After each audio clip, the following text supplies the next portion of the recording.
Kenapa tanggal 10 Suro kemarin banyak bencana alam? Apakah ada kaitannya dengan proses spiritual manusia Nusantara? Jawabannya ada.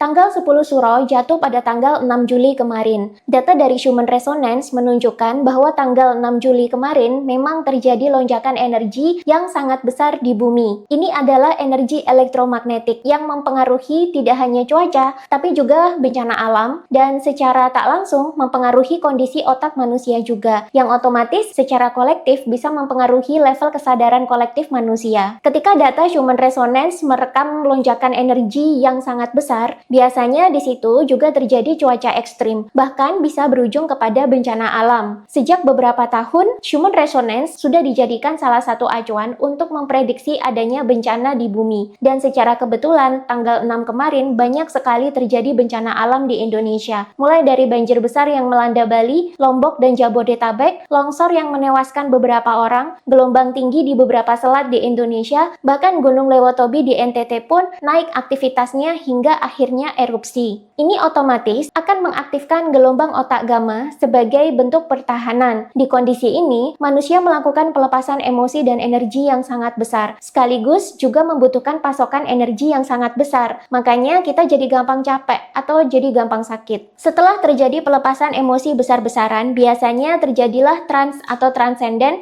yang membuat manusia berpotensi mengalami peningkatan level kesadaran secara signifikan. Secara spiritual, kalian menjadi lebih dekat dengan perjalanan menemukan diri sejati, atau bahkan ada yang menjadi tercerahkan. Dan ternyata banyak sekali peristiwa-peristiwa besar dalam sejarah agama terjadi di tanggal 10 Suro atau 10 Muharram. Itulah kenapa dalam tradisi Islam dan Jawa, tanggal ini dianggap sakral dan sangat spiritual. Tanggal ini juga dijadikan momen untuk bisa melakukan taubatan nasuha, sehingga bisa mengalami kenaikan spiritual lebih tinggi lagi. Dalam konteks modern, taubatan nasuha ini tidak hanya bertobat biasa, tapi juga melepaskan kemelekatan dan melepaskan apapun yang sudah tidak lagi relevan untuk diri sendiri. Pelepasan ini ternyata otomatis bisa terjadi juga kalau manusia dalam kondisi menderita. Bencana alam, perang, pandemi, ini bisa memicu manusia masuk dalam penderitaan yang bisa memicu trans. Makanya jangan heran kalau habis ini orang yang mengalami kebangkitan spiritual dan pencerahan bisa makin banyak.